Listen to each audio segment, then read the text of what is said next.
എല്ലാവർക്കും നമസ്കാരം. ഇന്ന് നമുക്ക് തയ്യാറാക്കുന്നത് നമ്മുടെ സ്വന്തം നാടൻ രുചിയുള്ള ഓണസദ്യയിലെ ഒരു പ്രധാന വിഭവമായ മത്തങ്ങ പയർ എരിശ്ശേരിയാണ്. ഇത് എങ്ങനെയാണ് തയ്യാറാക്കുന്നതെന്ന് നമുക്ക് നോക്കാം. ആദ്യം വൻപയർ എടുക്കുക. കുറച്ച് നേരം വെള്ളത്തിലിട്ട് കുതിർത്ത് വെച്ച് വൻപയർ എടുക്കാം. അതിൻ്റെ കൂടെ നിങ്ങൾക്ക് വേണമെങ്കിൽ ഇത് സെപ്പറേറ്റ് വൻപയർ വേവിച്ചതിന് ശേഷം അടുത്ത് മത്തങ്ങ ചേർക്കാം. ഞാനിത് രണ്ടും കൂടെ ഒരുമിച്ചാണ് ചേർത്തിരിക്കുന്നത്. അതിൻ്റെ കൂടെ തന്നെ മത്തങ്ങയും ചേർത്തിട്ടുണ്ട്.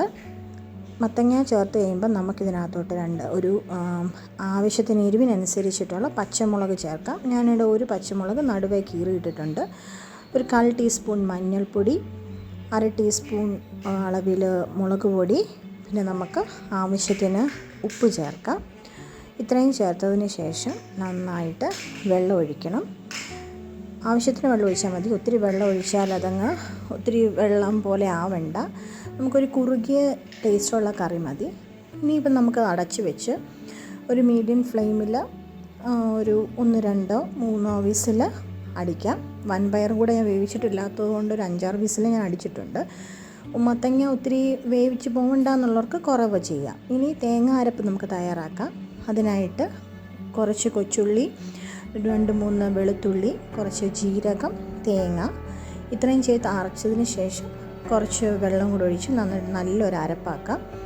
ആ സമയം കൊണ്ട് നമ്മുടെ മത്തങ്ങയും വൻപയറും ഇവിടെ വെന്ത് കിട്ടിയിട്ടുണ്ട്.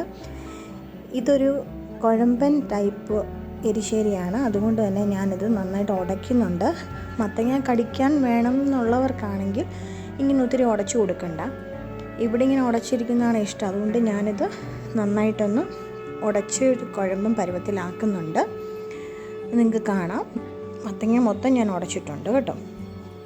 ഇനി നമുക്ക് ഇതിനകത്തോട്ട് ഈ തിളച്ച് വരുന്ന മിക്സിനകത്തോട്ട് നമുക്ക് തേങ്ങ അരപ്പ് ചേർക്കാം.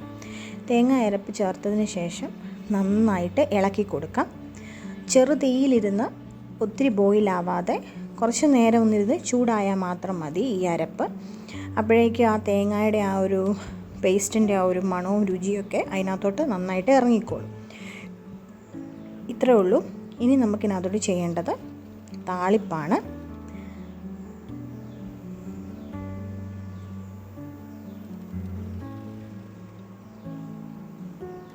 അതിനായിട്ട് ഒരു ചെറിയ പാത്രം എടുക്കുക. അതിനകത്തോട്ട് വെളിച്ചെണ്ണ ഒഴിക്കാം. വെളിച്ചെണ്ണയ്ക്കകത്തോട്ട് നമുക്ക് കടുകിട്ട് വറക്കാം.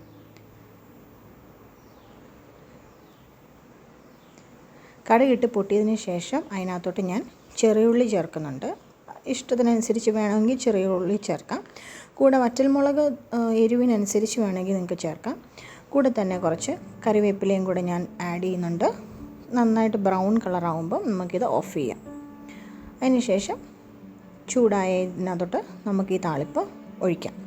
ഇപ്പോൾ ഇതാ നമ്മുടെ മത്തങ്ങ എരിശ്ശേരി ഇവിടെ റെഡി ആയിട്ടുണ്ട്. മത്തങ്ങയുടെ ആ നേരിയ മധുരവും പയറിൻ്റെ രുചിയും തേങ്ങയുടെ മണവും കൂടെ ഒത്തുചേരുമ്പോൾ കിട്ടുന്ന ഈ എരിശ്ശേരി ചോറിനൊപ്പം കഴിക്കാൻ വളരെ രുചികരമാണ് കേട്ടോ. സദ്യയ്ക്ക് മാത്രമല്ല, സാധാരണ ദിവസങ്ങളിൽ വളരെ എളുപ്പത്തിൽ തയ്യാറാക്കുന്ന ഒരു ഹെൽത്തിയായ നാടൻ വിഭവമാണിത്. നിങ്ങൾക്ക് മത്തങ്ങ പയർ എരിശ്ശേരി ഇഷ്ടമാണെങ്കിൽ ഈ വീഡിയോ ലൈക്ക് ചെയ്യാനും നിങ്ങളുടെ സുഹൃത്തുക്കളുമായി ഷെയർ ചെയ്യാനും മറക്കല്ലേ. ഇതുപോലുള്ള നാടൻ രുചിക്കൂട്ടുകൾക്കായി എൻ്റെ ചാനൽ സബ്സ്ക്രൈബ് ചെയ്യാനും കൂടെ ബെല്ലൈക്കൺ അമർത്താനും മറക്കരുതേ. വീണ്ടും മറ്റൊരു രുചികരമായ റെസിപ്പിയുമായി കാണാം. അതുവരേക്കും ഹാപ്പി കുക്കിംഗ്.